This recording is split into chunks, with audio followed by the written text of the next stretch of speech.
please, everyone, if you could do anything, be kind to your future self. First of all, look up and then breathe. Think about what you want. What are you doing today that you like? What are you doing today that you don't like? You are all being protected and promoted at all times. There is no punishment. Pain, setbacks, failures, mistakes are an indicator you have a better place to be. I take those defining moments and inflection points and I give it meaning that is going to help me today and propel me to the future, protect me and promote me into a better place, a better position. The only limitation of today is 24 hours, and it's a man-made construct. Is a matter of understanding what's important to you. So many people waste 80% of their time on things that bleed them. They get fooled by the closed mind. Most people will tell you when they're in that mindset, I need to get more money. I need to get more healthy. I need to get more worthy. I need to get more happy. Because they're full of hate. There's so many people that are full of hate, condition, judgment, ego. They don't understand they're in search of something they already have. You can't find outside of you what you can't find inside of you. And this hate is interfering with my truth, my potential, my love, the light, and the lessons of the journey that I've been blessed with full appreciation, acknowledgement, and the ability to dream and to ask for more. I am happy. I am healthy. I am wealthy. I am worthy. I just got to figure out what I'm doing to interfere with it. Start thinking about what you want and continue every day enjoying that consistently, persistently in the pursuit of your potential. Think about how you can help and who can help you. And then start thinking about how. And then prioritize that very first step. Prioritize that very first day. The cause and effect become one. Problems and solutions become one. I have all my prioritized things guaranteed done every day. I'll always be healthy. I'll always have great family, and I'll always utilize my time effectively. When you have your non-negotiables, you already get the most important things every day done because I always know what's important to me, and I always know how to reprioritize it. So for me, it's mathematical in the way that it works. We just need to listen to what's interfering with our ease. When I know the ego's purpose, my life becomes easier. Simply practice identify when you have a need to be right, or a need to be offended, or a need to be separate. Applying your why in a trajectory to the unlimited, infinite possibilities and probabilities of the future in a trajectory of probably what you think you want, but will receive even bigger and better. Knowing that the ego puts our mind, body, and soul on fire to get us up, get us back up. But on the inspiration side, when your mind, body, soul are on fire, you're interfering with your true power. So when you're on fire, what do? Stop, drop, and roll. Utilizing the ego as a point of understanding of, do I need to use the ego for this, or am I identifying the ego so I can stop, drop, and roll? A practice of prioritization, the antidote to procrastination and feeling overwhelmed. This is the secret to what I teach in a very methodical way to increase the flow of the truth, your potential, love, light, and lessons that allow you to do whatever you dream of or even better. How can I be of service or value to that? Meaning to make those changes, or who sits in a situation that I want to be in to give me directions on how to heal that. So I like to ask myself open-ended questions. The overwhelming answer when we look within, and the advice that I would give is I get people to at least start looking in as a first step to create coherence of remembering I need to heal myself and actually healing myself is a step beyond. I think it's really important to shift a paradigm. And I would say there's different worlds that I've lived in. And the first world that I live in is a common one, is the world of not enough. I had a single mom, 6 kids, 5 boys, 1 girl. My mom worked 2 jobs, but I was happy. The only time I wasn't happy is I would catch my mom crying to financial despair. My mom wanted the best for us and couldn't afford it. I would say, why me? Everything happened to me. Right? When the car broke down, it happened to me. I was a victim.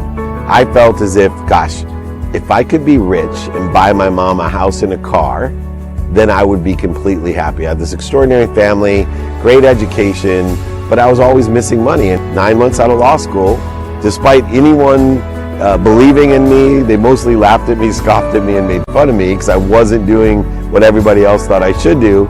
I made my first $1 million and bought my mom that house and car. I entered a new world, I always say, a world of just enough. And that world was a confirmation of a belief that I had. Money could buy you love and happiness.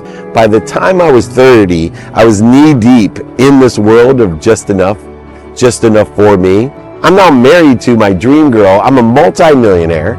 I live in a dream house. I have dream cars, dream boats, dream motorhomes. I have a ski mountain. I have a golf course, everything I ever dreamed of.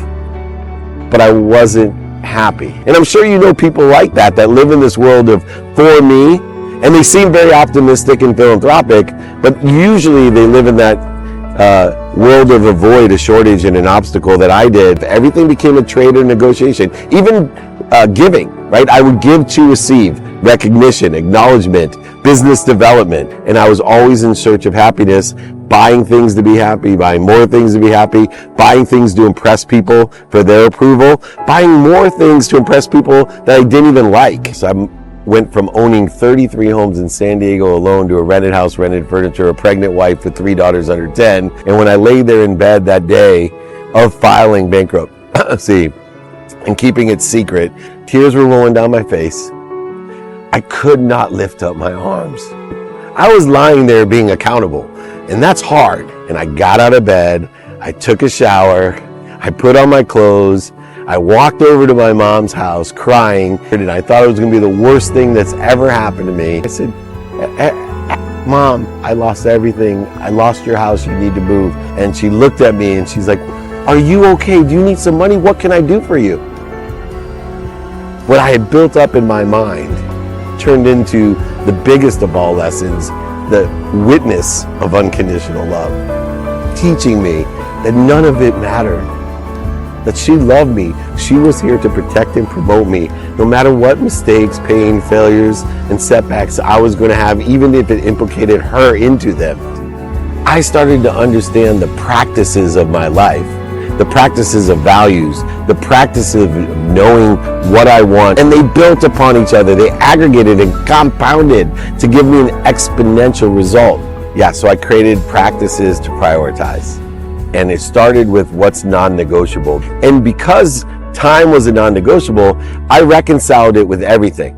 So what does that mean? I started putting a minimum amount of time every day that I'd pay attention and give intention to the coincidences I wanted. It started with the understanding of something called coherence, the fuel of practice, the habit machine itself. The problem with gratitude is most people don't have coherence of gratitude. So many people live their lives like tubes, food in, food out, paycheck in, paycheck out, or Camus' The Stranger, the myth of Sisyphus, push the boulder to the top of the hill every day just to have it roll it down to the bottom, because they have no coherence. They can't remember what's important to them, and then they can't do it. Coherence is remembering what's important to me and doing that first. I reconcile my time with gratitude, saying, yes, there's light, love, and lessons in everything, every interview, every circumstance, event, and every person and idea, but is it worth my time? Therefore, I'm feeding that which feeds me, not getting bled. And it allows me to be more productive, accessible, and gracious, and just do good deeds. I promise you, everything you desire will manifest itself. Ask for help. That's the best advice I can give anyone. We don't live in the zero-sum game. Just look for the open mind. How do you find an open mind? Smile at someone. If they smile back, they have an open mind. Also, have an open mind. Remember, I talk about what I think I want in the future. I'm open to learning and changing my mind. There's no limitations in the future. Through practicing and utilizing coherence, we can aggregate exactly, if not better than what we want every single day. If you feel that way, look up and then think about what you want, who you can help, and who can help you, how best to get that done. I promise you, each day will become easier. It'll aggregate upon itself, and pretty soon, you too will be an overnight success.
feel like I'm losing my mind. Is everybody in the world blind? Please, Lord, give me a sign, a sign. I feel like I'm losing my mind. Is everybody in the world blind? Please, Lord, give me a sign, a sign. I wanna be the greatest. Everybody on the fake shit. I look around and feel like everybody is the fakest. I make this every day and I'm impatient, hoping one day I blow up from the basement. Statement, the top is so vacant. I don't hear shit that I think is amazing. Waiting for my day when I'm playing sold out shows for 1,000 faces. Hey, give me that crown, get in my way and to be put down. It ain't your place, all this my town. If I want that shit, then I'll get it right now. I'm losing it, the noose it fits, I'm losing shit. A stupid myth, you choose to live or choose to dip. You choose to fight or lose your grip and lose a gift. I feel like I'm losing my mind. Is everybody in the world blind?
I feel like I'm losing my mind. Is everybody in the world blind? Please, Lord, give me a sign, a sign. I feel like I'm losing my mind. Is everybody in the world blind? Please, Lord, give me a sign, a sign. I wanna be the greatest. Everybody on the fake shit. I look around and feel like everybody is the fakest. I make this every day and I'm impatient, hoping one day I blow up from the basement. Statement, the top is so vacant. I don't hear shit that I think is amazing. Waiting for my day when I'm playing sold out shows for 1,000 faces. Hey, give me that crown, get in my way and to be put down. It ain't your place, all this my town. If I want that shit, then I'll get it right now. I'm losing it, the noose it fits, I'm losing shit. A stupid myth, you choose to live or choose to dip. You choose to fight or lose your grip and lose a gift. I feel like I'm losing my mind. Is everybody in the world blind? Please, Lord, give me a sign, a sign. I feel like I'm losing my mind. Is everybody in the world blind? Please, Lord, give me a sign, a sign. Yeah. There's no mercy in this world, just hunger-thirsty persons in different versions. Each new update, that shit worsens. Why? Pull back the curtain and you'll see the different vermin. We all have different burdens that all seem to cause disturbance. Yo, so do me a favor, don't treat me like a neighbor. Don't need the different flavors of your problems just to savor.